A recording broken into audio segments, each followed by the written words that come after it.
So we're going to continue our conversation here with some of the leaders of discovery. We talked about Zheng He. Now Portugal. Portugal. Why is Portugal by raise of hand, why is Portugal one of the leading countries, or why do we include them here as a leader of discovery? And don't tell me, well, because they were a leader in discovery. Give me a better reason. Haley? They were like glorified pirates. Or is that the wrong country? You are right. But what or where are they pirating? Okay. India and parts of Africa along the coastline, correct. Who had the advantage in the Indian Ocean prior to the Portuguese coming in and pirating, as you say, these coastline cities? Who had the advantage there? Who? China. Yeah, so China was there first. Why did China stop being the dominant factor here in the Indian Ocean? What else happened? Chance? They didn't really need that much. No, it's not that they didn't need it. Why else? Why did China no longer have the stronghold here? I got you. Chance, you remember now? Because people would bring them whatever, like gifts or whatever, so they didn't need to go and get stuff. No, that's still, I don't even no. Libby? Did like their leaders like get old and die? Okay, one of the leaders died, and the particular who died really put a lot of emphasis on exploration. And so then when he died, now there was no longer money for that in their funds. So now they started putting money into somewhere else, which opened up the door for Portugal. Now Portugal comes in. They now have a dominant force here around Africa. And we also have the first couple of leaders that we discussed. Why was Prince Henry the Navigator so important to many of these explorers and the age of exploration? Julie? He taught other explorers how to navigate. Good. Yeah, he had a school of navigation and inspired many of them to go on and do great things. I'm going to skip over Diaz and da Gama because we are going to hear from them on Wednesday. Let's talk Spain a little bit. You read some excerpts from Christopher Columbus's journal last time we were in class. What are your thoughts on Columbus and his discovery of the New World? Was that discovery?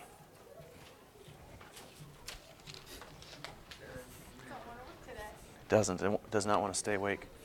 Maybe you should update it. I don't want to stay awake. Oh, boy. The geekies.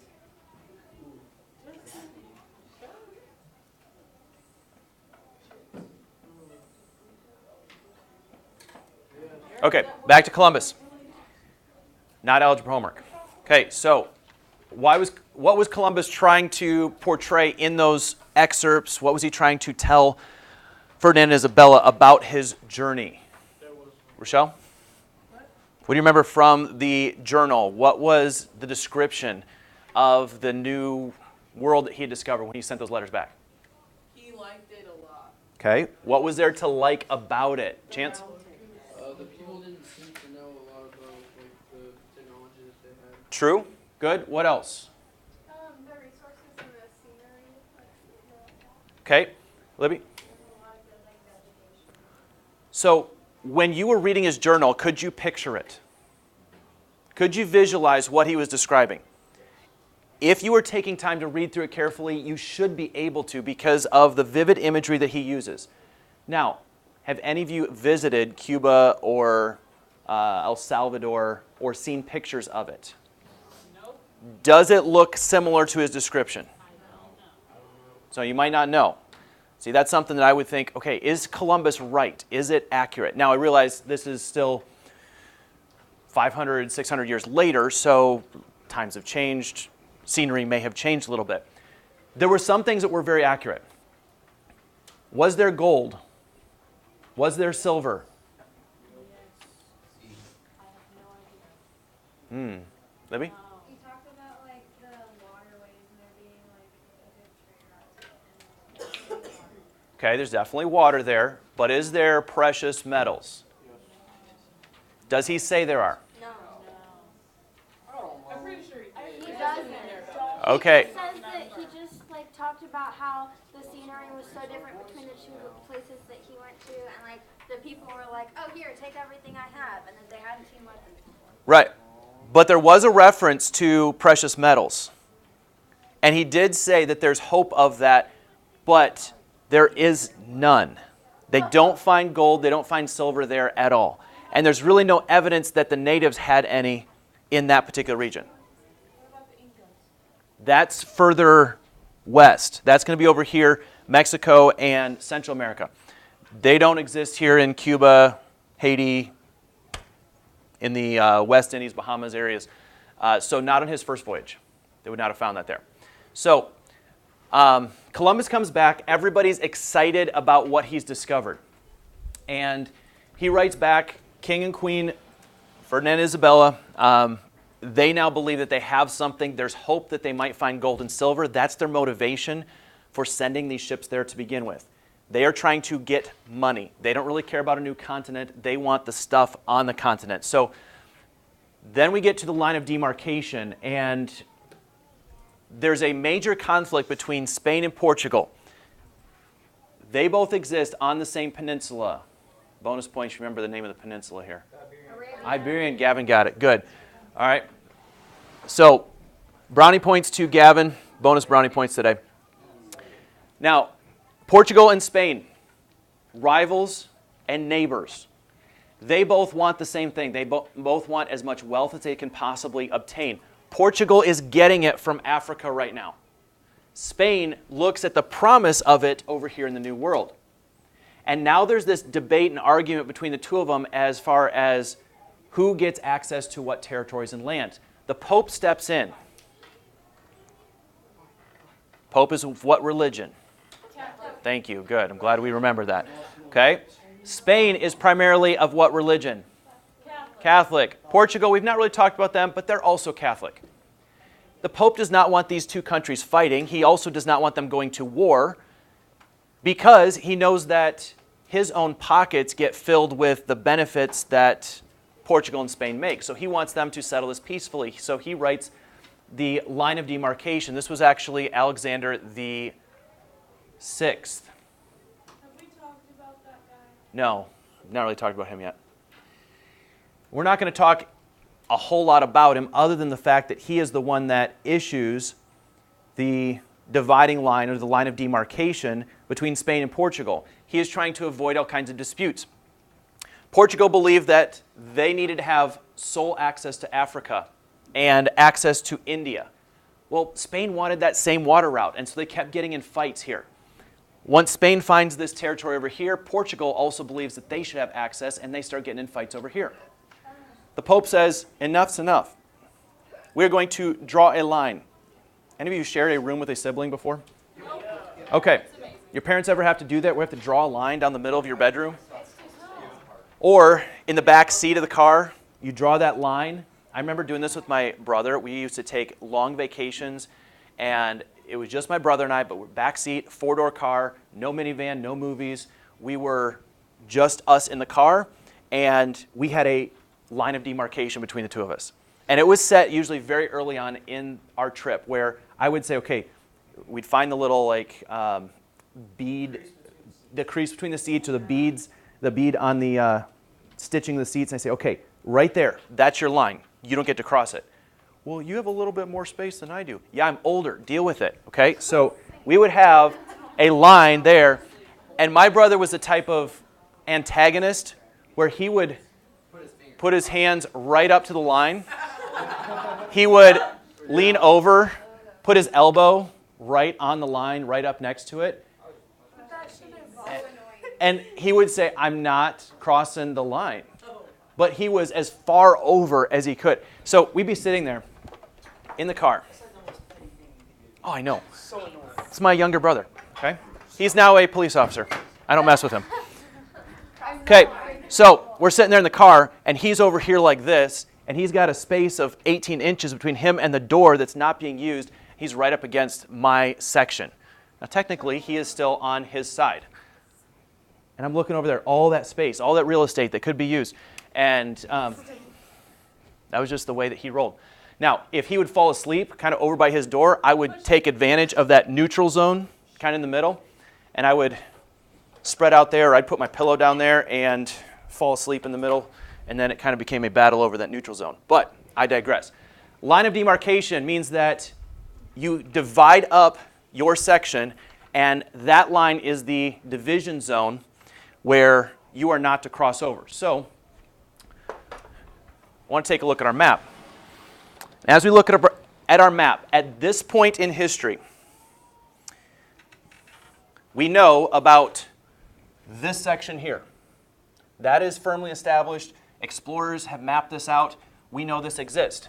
Portugal has trade routes all along here. Spain is trying to get trade routes around here, but Portugal is preventing them from doing so. At this point, we know that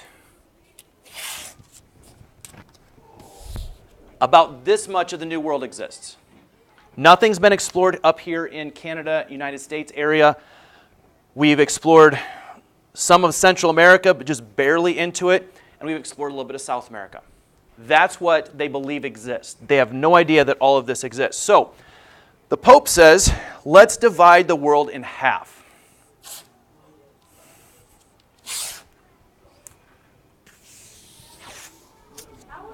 There it is. Now, here's how it's half. Okay, let's divide the New World in half. Does that make better sense if I say it that way? The New World. Okay, over here, you know, we're going to try to compromise. We're going to try to work on things over here in Africa. But Portugal's really got the advantage already. So in the New World, Pope says, okay, everything over here on the eastern section of this line, this is our line of demarcation right here. This belongs to Portugal. Now, this also would include Africa. If we are to take it very technically, it includes Africa. So everything on the western side of the line of demarcation is Spanish territory. Well, we're not to English yet. England right now this is before the Spanish Armada. Okay? All we know about is the water. So, well, no, they've got Colombia, Venezuela over here, Bolivia. We've got the Bahamas, the West Indies. Okay, I said that first. Now, I said that. Well, what's going to happen is that both sides are going to respect this line. Portugal says, yay, okay, we'll take it. Spain says, sure, we'll take it. And they didn't really have a choice because the Pope declared it anyway, so they had to follow along or they had to risk excommunication. So here come the Spanish. They start exploring. Many of you have Spanish explorers that you are doing your research on. This is why the Spanish explorers begin exploring these parts of the world and these parts of the world. It's because this was the Spanish territory that had been granted to them by the line of demarcation in Alexander VI. Okay? This is also why Portugal has no access here. And also why you see very little to zero Spanish influence in this part of Africa, even to this day. when does the French start? They're not going to come in until the latter 1600s, early 1700s. They're not going to be involved in a whole lot of exploration. Okay? Same thing with the British. 1588 is the Spanish Armada, which we learned about last semester. That's when the British and the Spanish kind of trade places. And the British then take over for the Spanish in the early 1600s and eventually will settle Jamestown in 1607. But we're jumping ahead just a little bit here. Okay, that'll come about 100 years later. So, line of demarcation, it divides the world in half, or the New World in half. Portugal goes to the east, Spain to the west. And here are your results. Portugal primarily settles in some of the East Indies, Brazil, also why they speak Portuguese in Brazil today.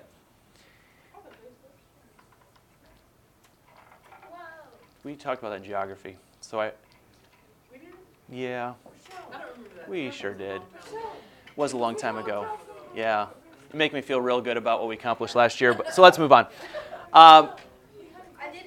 Also, result besides the fact that Portugal now settles Brazil, parts of the West Indies, Portugal also dominates Africa.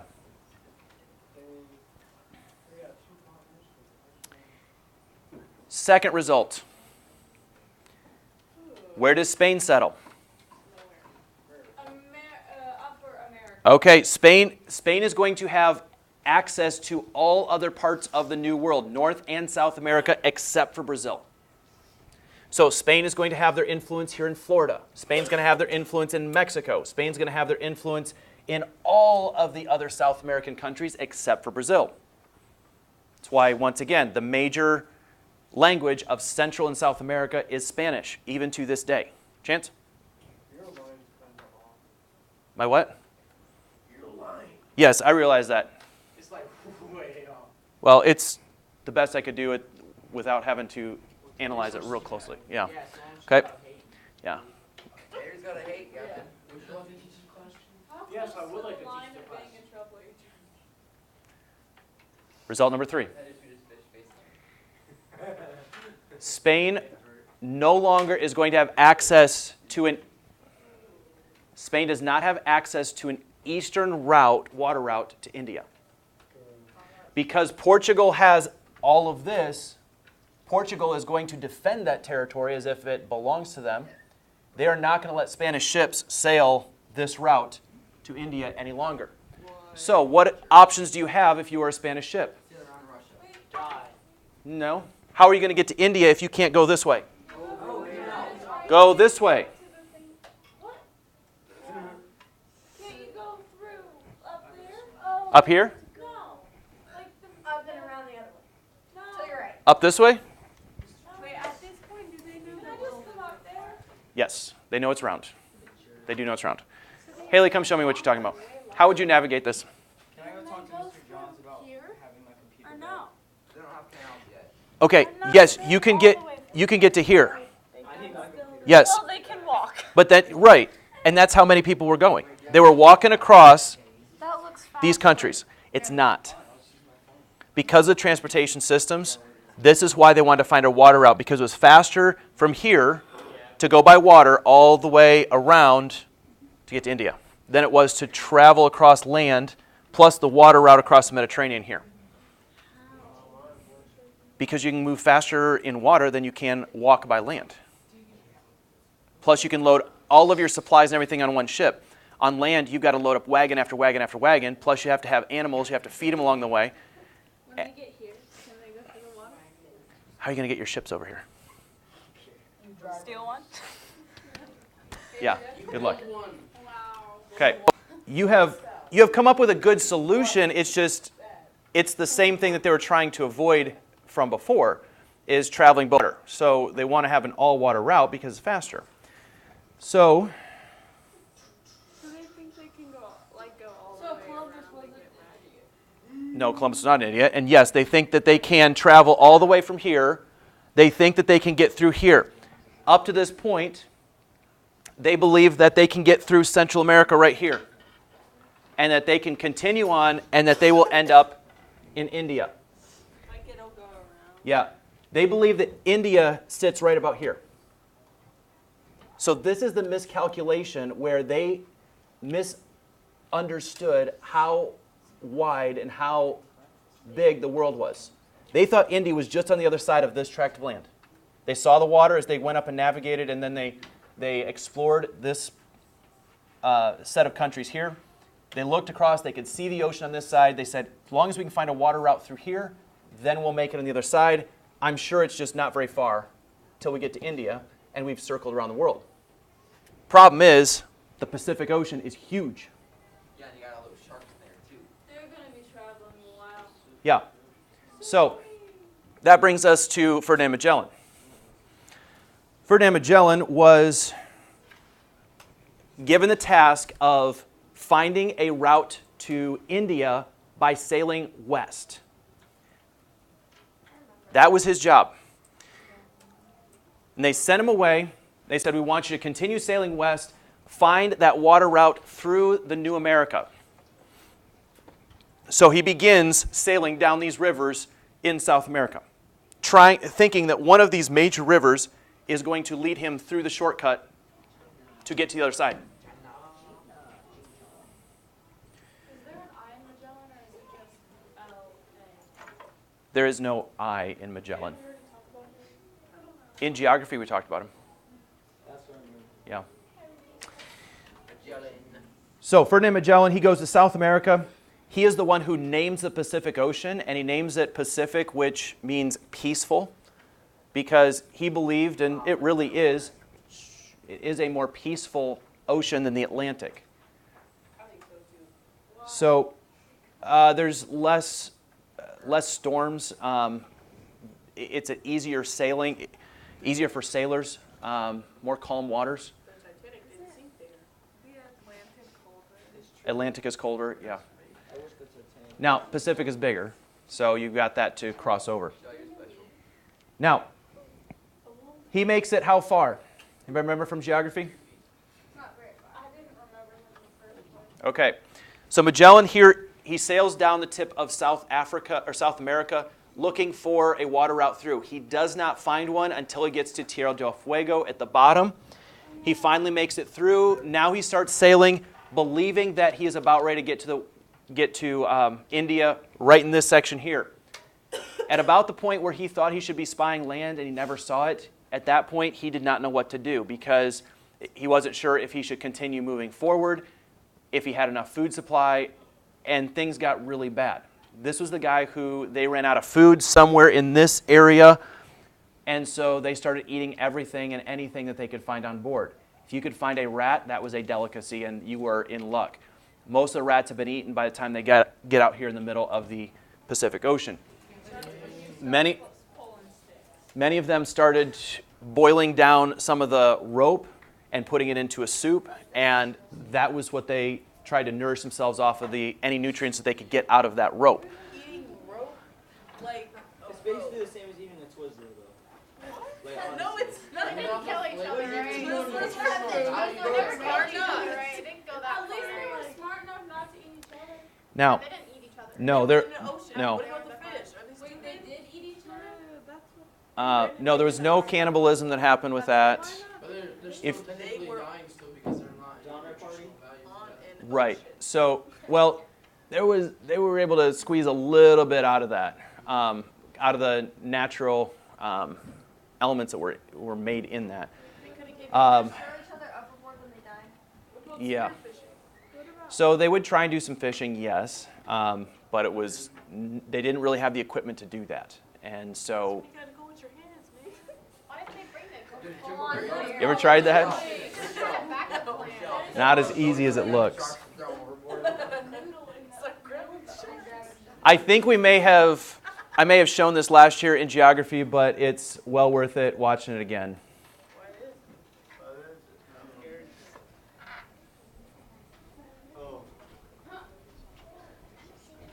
We'll be back with more.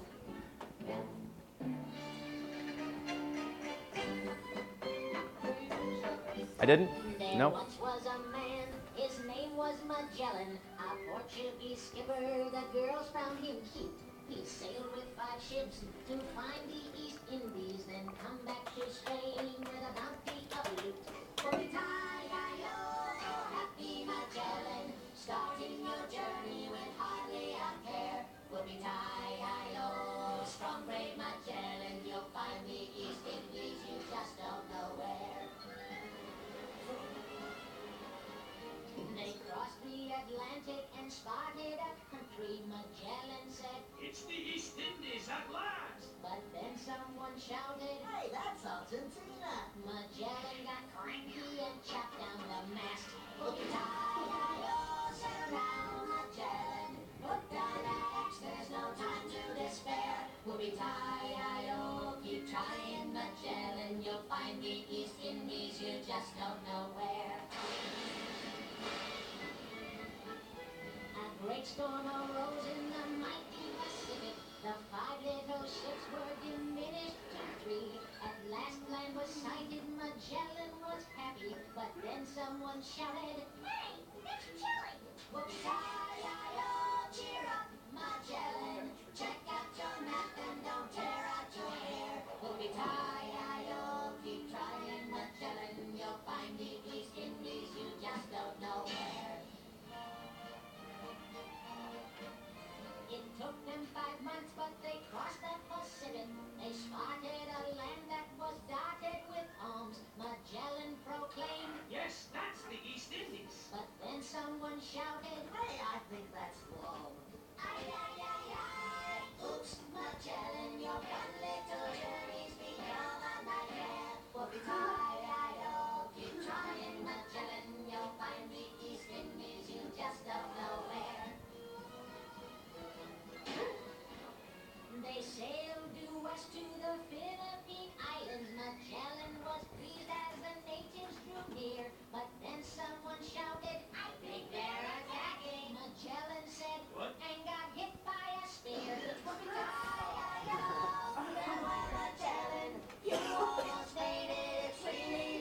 No, that's just for entertainment. Yeah, but the frustration was still there because he continued to think that the East Indies were right around the corner and yet couldn't find him. And it is true the fact that he was killed partway through in the Philippine Islands. He was killed there by some of the natives because of the lack of understanding of why they were there and what was going on. So the rest of his ships continued on without him, and the rest of his ships did make it to India, and then they continued to sail all the way around the rest of Africa and made it home to Spain. Now, if I remember correctly, I believe it was about 3 years in total of the entire journey, and they were the first to circumnavigate the globe. But when they get home, they want the credit to go to Magellan. His crew members do not want the credit themselves, and they say it was Magellan who started it. He died along the way. We want to give him the credit. And so forever in history, Magellan is given the credit with the first circumnavigation of the globe. If that's a term you're not familiar with, write it down, because you will probably see that again. Circumnavigation means that you completely circle the globe, navigate the entire globe. Magellan's the first guy to get credit for doing that, although you're right, he only made it about 3/4 of the way. So once again, we kind of have to evaluate that, understanding the full story, that he really didn't finish the job himself. They started off with 200 men aboard those 5 ships, and only 18 survived and made it the entire way around. But yet, Spain is the first country here to accomplish this successfully. Magellan given the credit for it. So on a quiz or test that you see in the near future, Magellan will be the answer I'm looking for when I ask who is the first man to circumnavigate the globe. I don't need comments saying, well, technically he didn't make it all the way around. All right, I understand. We are on the same page with that. But How many did they start with? 200. 18 survived. People? People, yes, aboard those ships. Oh, I was like, ships? No, started with 5 ships, and I think it was 1 or 2 that actually made it back. I can't remember how many were left all intact. That's a good question. I can't answer for you. I don't know.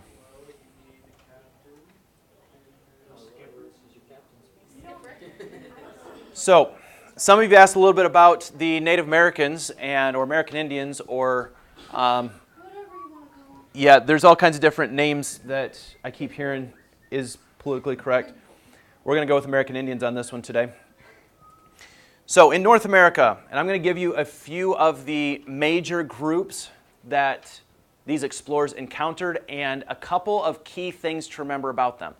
So I will put the name of the group up on the slide, and then I'm expecting you to write in a couple of things to help you remember and distinguish who they are, including the location. If you can remember the location of where they are, that will also help you out. Help you with that because that is a little hard to see. First one is the Iroquois. Iroquois is spelled I-R-O-Q-U-O-I-S.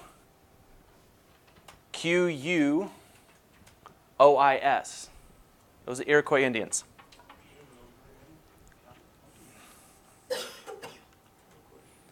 Yes, sir. So what kind of Indians are the, like, isn't there a type of Indian tribe that gets, like, paid per month or whatever? Today? Yeah.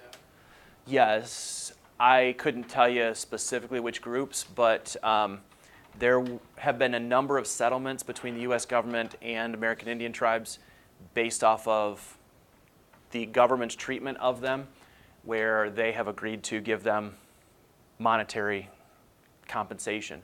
It's also part of the reason that if you can ever find out if you have Native American blood in you, you can get a decent amount of college scholarships because of those deals that have been made between the government and the Indians.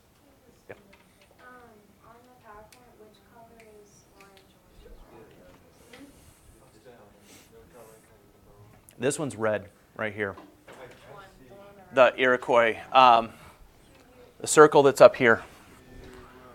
So this section of the current United States, New England area is primarily where the Iroquois had settled and where we encounter them. Chance?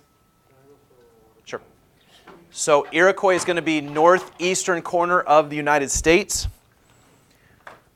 They are famous for canoes. What do you suppose they use those canoes for? Sail across the ocean. No. No. Navigate the rivers. A lot of rivers in New England, and so they learned how to navigate using canoes that were carved out by hand. Canoe. Is that right? Yes. There's 5 So, Iroquois also would have been known for wampum, which I would tend to think that when you were in elementary school and you were studying American Indians and Pilgrims, that you would have heard about wampum because they would have exchanged that with some of the first settlers that came from England, especially leading up to the first Thanksgiving. And so the Iroquois would be that type of American Indian that most likely you would have encountered back in elementary school. Now, our second group of American Indians are the mound builders. We build mountains, Dana. They don't live in these mounds, but they are known for building these mounds as religious shrines. Sometimes they bury their dead in the mounds, and they create the mounds to represent certain elements of their spiritual beliefs. So if you were to look in this section of the country, in the southeastern section, there are parts where you can still see the mounds that have been built by these groups. Some of them are in the shape of a snake, some of them in the shape of an X, some of them in a circular shape. It depends on what the representation and which group it was. I want you to understand something here as well. With the mound builders, that is not the name that the Indians go by. This is a grouping that we have attached to several different Indian tribes. So the Cherokee Indians, the Seminole Indians would all be part of this particular group. But there's lots of different segmented groups. We just label them all together as mound builders because that was something common that we can classify them for that. These are some of the groups that also get removed forcibly by the government. If you've heard of the Trail of Tears, that would have been many of the mound builder groups here in the southeastern section of the United States. Justin? My papa lives in the mountains, the Smoky Mountains in North Carolina. It's Cherokee Indians that live up with them. Yeah, perfect example. Okay, that's why they're here in this section of the country. Have you ever seen Pet Cemetery? Seen what? Pet Cemetery? No. Has anybody else seen it? Is this a movie, a location, a No, it's a movie. tourist? Okay. But they do, like, I know it's kind of based off of basically this guy buries his wife in a place like that. Okay. Yeah, stuff happens. But, so I was going to ask if that would be kind of like. I don't know. I don't know. So they would use these mounds for all kinds of different ceremonies. Sometimes that they were burial mounds. Other times they were for ceremonies or rituals. But that was a key characteristic for the groups in this section of the United States. Our third group, these are going to be the Plains Indians. That blue does not show up well. I apologize for that. The Plains, spelled Plains, like the open plain. So because you know your geography so well, since your geography teacher last year was just awesome, and he would have taught you that the plains are this section of the United States, the open plains. Now's probably not the time to try to get on my good side. So these are the Plains Indians. They would have been known for a couple of things, one of which was buffalo hunting. Lots of buffalo in that part of the United States. Wait, so do we say they're in the Midwest or just in the Plains? It depends on what helps you remember the location. I could describe it as either one. This is Midwest. It's also in the Western Plains. It's before you get to the far west. The north central part of the United States, you want to label it that way? The flat parts of the United States. I mean, it really is. You can almost drive through some of these states, set your cruise control, and if you have good alignment on your car, set your steering wheel straight and just let it drive. And you never have to make a turn. No, I've not done that. I said you could almost do that. I would not recommend it. But That would probably Haley, this is why you that have would a be a guy waste in of my money No, I haven't officially used it. I have driven across Nebraska, and there are times where you can see straight ahead, and it looks like the road never ends and it never turns. And you can be driving for a long period of time and never make a turn. I would probably fall asleep. No, that's going to be in the southwest I know. section. I was Yeah. Okay. So we said buffalo hunters for the Plains Indians. They would also be characterized with the teepee dwelling. Living out on the plains, they were very mobile, so they often moved from place to place, so they needed a quick tent to be able to build up, and so the teepee was a way for them to be able to do that. So they were one of the few groups. And once again, we have labeled the Plains Indians and grouped together. There are a lot of different groups. Black Hawk, the Cheyenne, trying to think. There were a couple others that right now, for some reason, I can't think of. Shawnee would have been in there. I think they would have been in there. Sioux, yes, they would also have been in there. I can't remember. Yeah. So those would have been all of these different groups together. We call them Plains Indians. Let's move on to cliff dwellers. What mountain chain is going to... Hey, let's not get distracted here. What group of mountains are going to be here? Rocky Mountains. Okay. They're going to be dwelling in cliffs. There's going to be a lot more rugged terrain. They're not going to have the wide open spaces like we would have seen in the Plains Indians. The cliff dwellers would live in the southwest. Many of them had villages carved out of the side of the rock. They lived in these little caves called pueblos in the side of the rock. Pueblos, Pueblo. That was just the name of their house. And they would carve it out of the side of a rock, and that's what they lived in. Pueblo. Pueblo. Except not, but close. This is the most peaceful of all the groups we've talked about so far.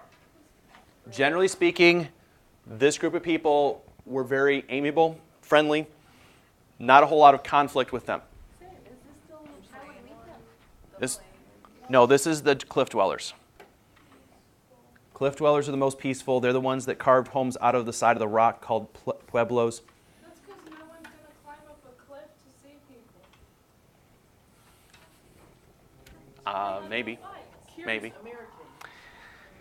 On the West Coast, once again, you've got several groups of Indians that would be included in the West Coast Indian grouping.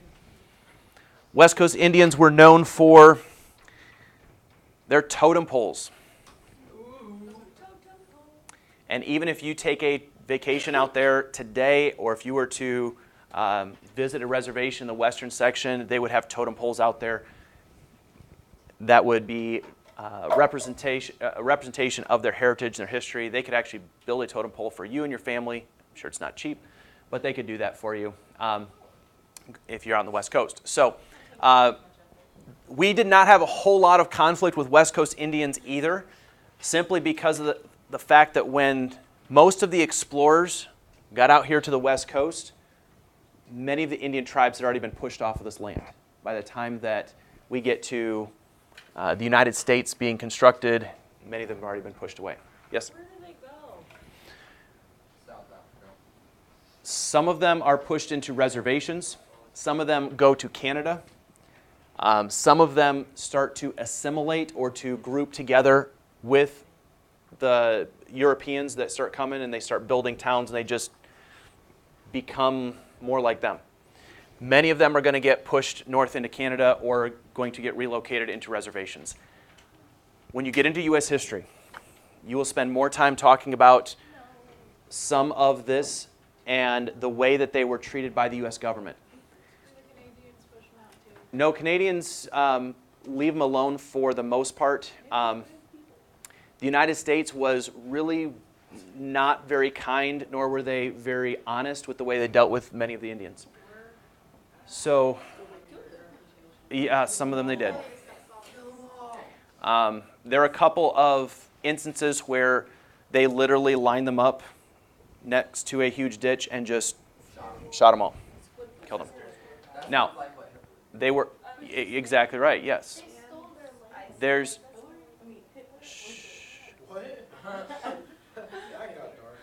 there's isolated incidents where that happened.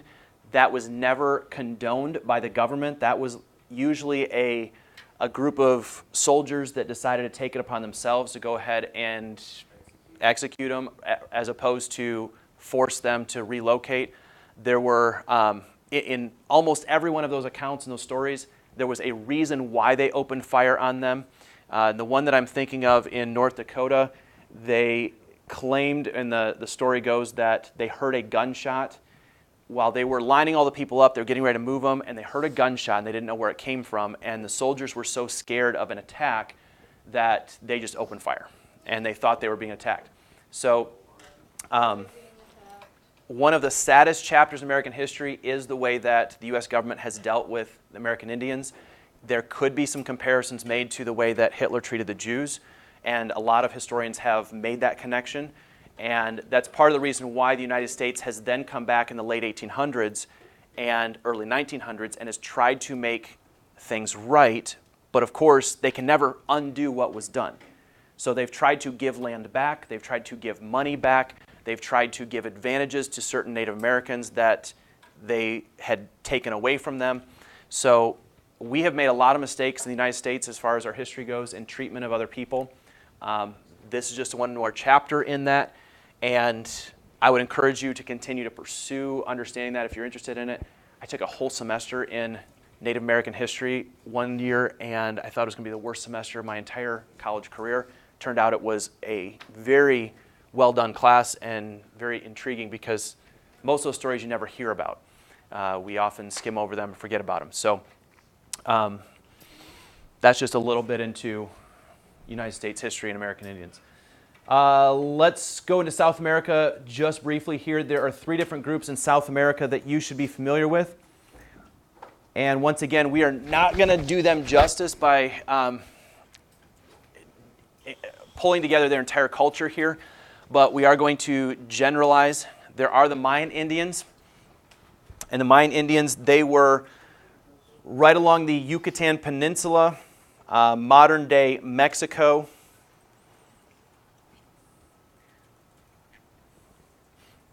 I don't have them labeled on the map.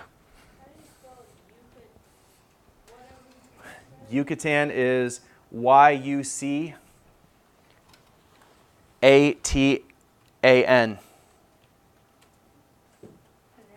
Yucatan Peninsula. Yep. So that's down at the very southern part of Mexico. The Mayan Indians were known for their advanced architecture. You may have heard of the Mayan ruins or the Mayan temples. That's why, because they were architecturally, they were very skilled at building and constructing large buildings, especially for their tools and technology they had and for the resources they had. So that's what you should acclaim to the Mayans, is their advanced architecture. By the time that the Spanish get here and the Spanish begin exploring, the Mayans were already gone. There's not a whole lot of evidence to tell us exactly what happened to them, if they died of an attack from an outsider, if they died of disease, if their civilization just kind of fell apart and dispersed. We don't know a whole lot about it. Yep. If they were pretty much already gone, then how do we know it was them that did it? Because of what was left and what has been discovered after they've gone. Now, I don't know a ton about Mayan culture and civilization. Most of what I've studied has been North American, not so much into South America. So I don't know a great answer to your question specifically as far as, if we were able to crack their language, if we were able to, if there were survivors that knew of their culture. I'm not sure. Yep. What's the deal with the Mayan calendar? The Mayans had made a prediction on the end of the world, and based off of their calendar and some observations that they had made, and so. Were they wrong? Yes. Of course they were wrong. It was supposed to end in like 2012. Yeah. Yeah, and Yeah. Aztecs. Aztec Indians, they had their capital city was Tenochtitlan, and I will spell that for you because I doubt you know how to spell that one. I do. Teno. CHT. Whoa, hold on. Teno CHT ITLAN. What is that? The what? This is their capital city, Tenochtitlan. Oh, yeah, yeah. If we learned to spell that in geography, didn't you get us extra credit? I don't think I did. It might have been 7. I don't remember. So that is their capital city. It was actually an island city that they had floating out in the middle of a lake. The way that they were able to do that is pretty, well, it made it visually appear like it was floating. They actually had support structures beneath it, but it was out in the middle of a lake, and it looked as if it were floating in the middle of this lake. It was a very advanced city and very advanced culture. They were known for their vicious warriors. These guys were fighters. The Aztecs may be one of the most fierce of all the American Indian tribes that the Europeans encounter. They took pride in themselves being able to defeat and attack anybody they wanted to. Every male in their culture had to serve in their military or in their warrior program. Yes, ma'am. Haley? Where did they live? The Aztecs? They were Central and South America. I don't have anything more specific than that. I'm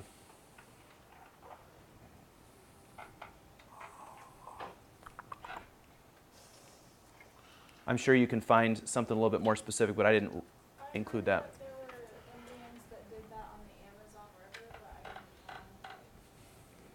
I didn't if that was I think it very well could have been them. Yeah. And then our third and last one today is the Inca warriors, or Inca Indians.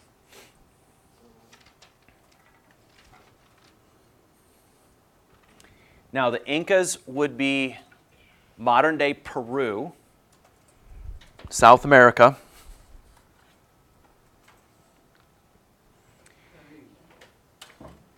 They were known for ruling their people like a modern empire. They had a very strong governmental system. So, with the Mayans, what were they known for? Architecture. Aztecs, warriors. Incas, government. Okay, empire. They were well organized. And with that empire, they built a very elaborate system of roads. Now, Peru is very mountainous, a lot of hard to navigate terrain. And so they built roads to help their people work more efficiently. Aaron? Yep. In a way, you might be able to make that connection. I wouldn't go quite that advanced, but they would have been the closest thing that the American Indians would have seen to Rome. Yeah. They did not have a democracy like Rome would have had. They did. But yes, like roads, advanced government, sure. Yeah, we could make that.